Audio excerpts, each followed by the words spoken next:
যে মহান আল্লাহ রাব্বুল আলামিন আমাদেরকে কোরআনুল কারীম থেকে আলোচনা করা এবং শোনার সুযোগ করে দিয়েছেন, সেই মহান আল্লাহর দরবারে আরেকবার জবান খুলি পড়ি আলহামদুলিল্লাহ।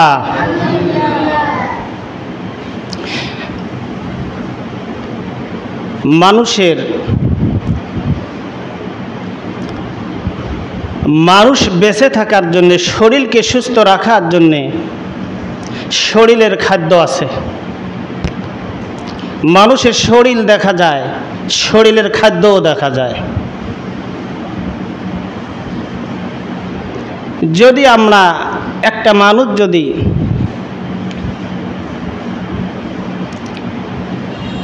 না খাই, খানা বন্ধ হয়ে যায়, এ মানুষটা অচল হয়ে গেল, শরীর আর চলে না। ঠিক তদ্রূপ একটা মানুষের রুহুরও খাদ্য আছে। রুহুকে সতেজ রাখতে গেলে রুহুরও খোরাক দিতে হবে। প্রশ্ন করতে পারেন, হুজুর শরীরের খাদ্য আর রুহুর খাদ্য কি পার্থক্যটা কি? জি, পার্থক্য আছে। শরীর দেখা যায়, শরীরের খাদ্যও দেখা যায়।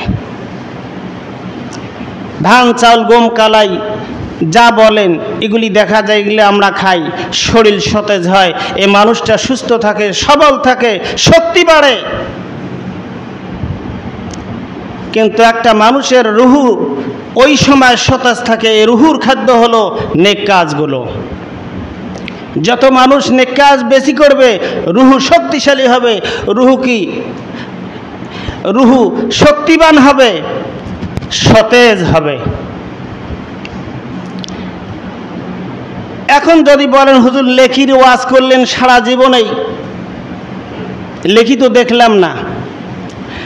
আমি সেই ভাইদেরকে প্রশ্ন করি, একটা ছোট্ট প্রশ্ন, আমি রুহু দেখাতে পারবো, আপনার কাছে একটা প্রশ্ন হলো, আপনারা যদি এই কাজটা করতে পারেন আমিও রুহু দেখাতে পারবো। আপনি দেখান, লেখি দেখাতে পারেন না? ভুল বললাম? কারণ আপনারা যদি বলেন হুজুর লেখির ওয়াজ করলেন, লেখি কোনোদিন দেখাতে পারলেন না, আমি বলবো আপনার যে রুহু আছে, আপনি কি রুহু দেখাতে পারবেন? যদি আপনি রুহু দেখাতে পারেন, আমিও লেখি দেখাতে পারবো। রুহু দেখা যায় না, রুহুর খাদ্যও দেখা যায় না।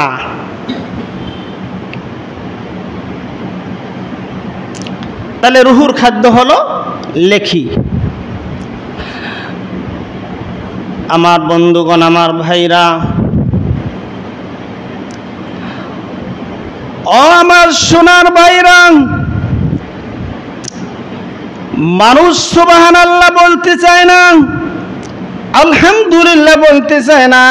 বিশ্বনবী ঘোষণা করলেন, যেন মানুষ একবার যদি মনের অজান্তে যদি জবান থেকে সুবহানাল্লাহ বাইন হয়ে যায়, বিশ্বনবীর ঘোষণা অনুযায়ী আসমান এবং জমিনের ফাঁকা জায়গাটুকু মহান আল্লাহ রাব্বুল আলামিন লেখিয়ে দিয়ে ভরপুর করে দেয়। বলেন সুবহানাল্লাহ।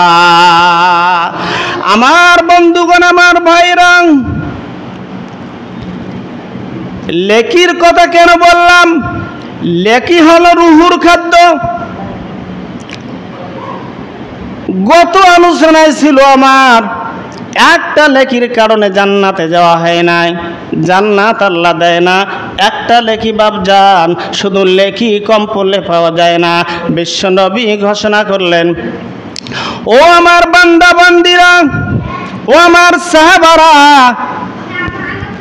তোমরা যদি পৃথিবীর জমিনের মধ্যে কোনো মানুষ যদি একবার সুবহানাল্লাহ বলো, এই মানুষটার আমল নামার মধ্যে আকাশ এবং জমিনের ফাঁকা জায়গাটুকু যতগুলো লেখি, এই লেখিগুলো তার আমল নামার মধ্যে মহান আল্লাহ দান করে দেয়।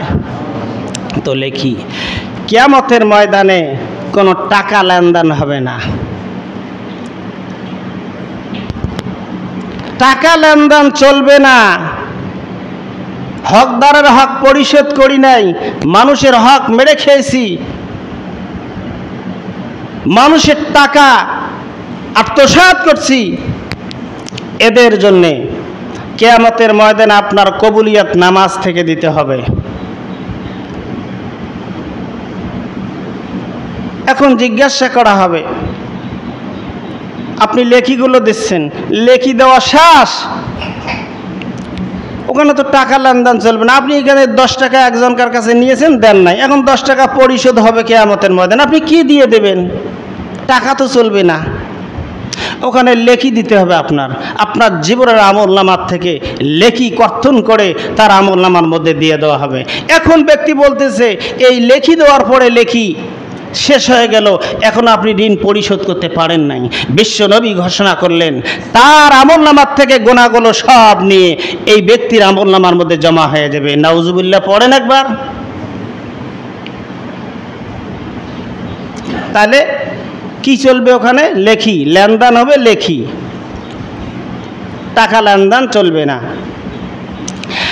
আমার বন্ধুগণ, আমার ভাইরা,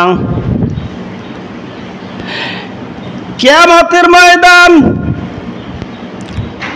ভীষণ কঠিন দিন। ওই দিন এই আলোচনা করতেছিলাম, আমি বলতেছিলাম যখন বাবার কাছ থেকে ফেরত আসলো, বাবার কাছ থেকে যাবে বান্দা, চলে যাবে ছেলে, চলে যাবে বাবার কাছে যাবে, বাবা সুহকা করে দূর হও বলে ফেরত দেবে। মায়ের কাছে যাবে, মা ফেরত দেবে। স্ত্রীর কাছে যাবে, স্ত্রী সুহকা তুমি আমার কাছ থেকে দূর হয়ে যাও, দূর হয়ে যাও। মুসলমান, আল্লাহর বান্দা দৌড় দিচ্ছে আর কান্নাকাটি করে, হাউমাউ করে কাঁদতেছে। আল্লাহর বান্দা দৌড় দিবে, কানতে কানতে অস্থির হয়ে গেল, দাঁড়িয়ে আছে আর একজন মানুষ, আল্লাহর বান্দা দাঁড়িয়ে আছে। জিজ্ঞাসা করবে, ভাইজান আপনি এত কান্নাকাটি কেন করতেছেন, কারণটা কি, আপনার কি হয়েছে?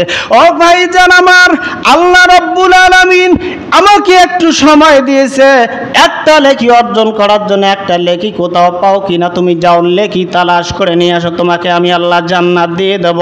কিন্তু বাবার কাছে গেলাম, বাবা তাড়িয়ে দিল, মায়ের কাছে গেলাম, মা তাড়িয়ে দিল, স্ত্রীর কাছে গেলাম, স্ত্রীও তাড়িয়ে দিল, কোথাও লেখি পেলাম না। ভাইজান আপনার কাছে বলি আর কি হবে? আল্লাহর বান্দা সঙ্গে সঙ্গে ঘোষণা করলেন, ভাইজান আপনি আর একটি মুহূর্ত কাঁদবেন না, আপনি ভারাক্রান্ত হবেন না, আপনি আর কান্নাকাটি করবেন না। আমি আমার থেকে আমি আপনাকে একটা লেখি দান করে দিলাম, আপনি আমার লেখি নিয়ে আপনারা জান্নাতের মেহমান হয়ে যান। বলেন সুবহানাল্লাহ, আরো জোরে জোরে বলেন সুবহানাল্লাহ। লা ইয়ারহামুল্লাহু মান লা ইয়ারহামুন নাস। আল্লাহর নবী বললেন